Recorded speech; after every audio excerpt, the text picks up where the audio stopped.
So one of the advantages of working for WGSN is we call ourselves the Global Trend Authority. That's what we like to think of ourselves as, and that means that we start to get exposed very early to what's coming up next. And I think there's some really interesting trends for entrepreneurs now, not just in the market, but actually in how they manage their staff and how they evolve their business strategy. We spend a lot of time talking about consumers and talking about millennials, talking about Generation Z, which is coming up behind millennials. And the challenge for entrepreneurs actually is an internal challenge, is how do you manage the different motivations of those different generations of staff.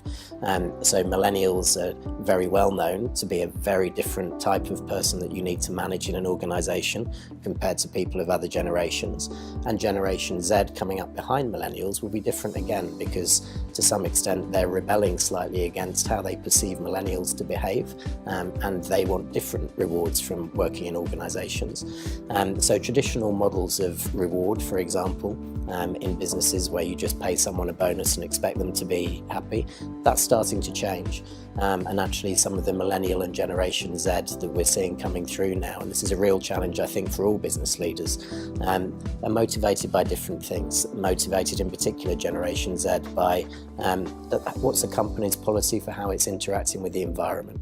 How is a company thinking about how it gives back to the world globally, not just making money? How is it actually interacting with other companies, with NGOs, etc.?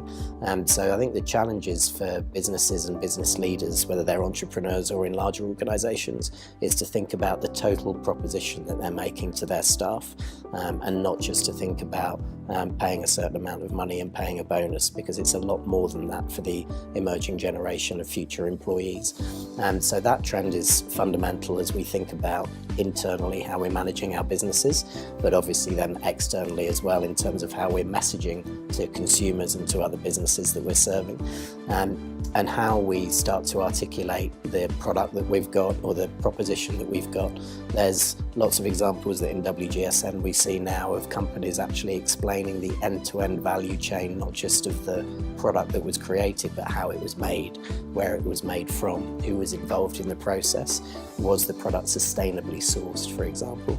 And that's becoming much more important to tell a story about how things relate to the world around us, and not just to make sure that there's a product that costs X number of US dollars. So that, I think, for all of us makes us think differently about exposing some of the way our business works and our business thinks, which means as businesses and as entrepreneurs we need to make sure that our offer is authentic, and that we are behaving in a moral and authentic way. I think that's going to become so much more important for all businesses in the future. And I think we've got a real opportunity in the entrepreneurial community to start to make sure that as we build businesses from the ground up, we're thinking about that from day one, rather than adding it as a patchwork later on. And that, for entrepreneurs in particular, is a great opportunity actually to build a much more sustainable business in the future.